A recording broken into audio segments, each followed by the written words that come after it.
Hello everyone, let's see the question. Which of the following is most important for speciation?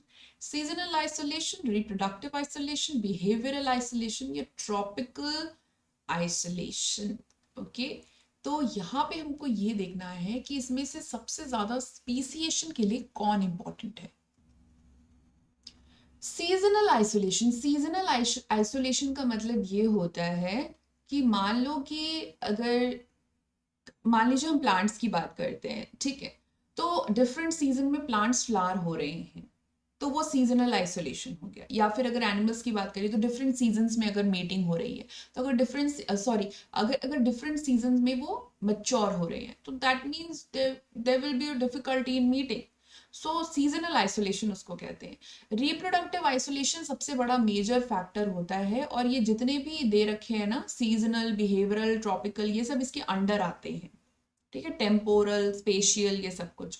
तो reproductive isolation का basic मतलब ये है कि दो स्पीशीज को हमने रिप्रोडक्टिवली आइसोलेट किया, मतलब वो मेट नहीं कर पाएंगे एक दूसरे के साथ। ठीक है, वो मेट नहीं कर पाएंगे एक दूसरे के साथ।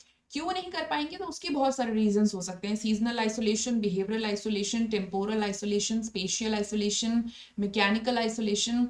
ठीक है, तो उसके बहुत सारे रीजंस हो सकते हैं।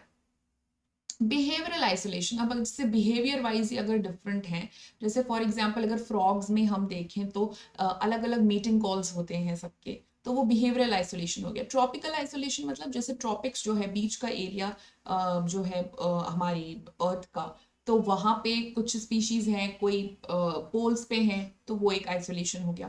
तो ये सारे आइसोलेशन जो है ना, सीजनल, बिहेवियरल, ट्रॉपिकल, जितने भी दिए हुए, ये सारे रिप्रोडक्टिव आइसोलेशन के ही अंदर आता है। तो जो मेजर फैक्टर होगा जिससे कि नई स्पीशीज बन रही है, वो है रिप्रोडक्टिव आइसोलेशन। सो काफी टाइम तक जब ये हो, बहुत ज्यादा सालों तक, तो फिर एक न्यू स्पीशीज बन सकती है। सो यहाँ पे the right answer would be option number B, reproductive isolation. All the best.